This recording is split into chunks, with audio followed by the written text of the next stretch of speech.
आउ से ट्रेन रे शोइबी से बाहर व्यू एंजॉय करने पलि आसली। तो बाहर व्यू देखला पर तो पूरा बढ़िया लगुला।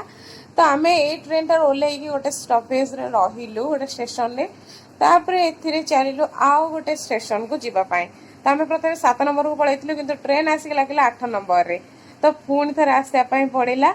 तो मुझे गोटे थंडाटे पीली जो पल्पी ऑरेंज रा 25 टाँग कि नहीं 30 टंका। तापर आम करूँ रातिर डिनर सरला पर देखो एत पिला शीत कर पूरा कमल गुड़े बुलूं।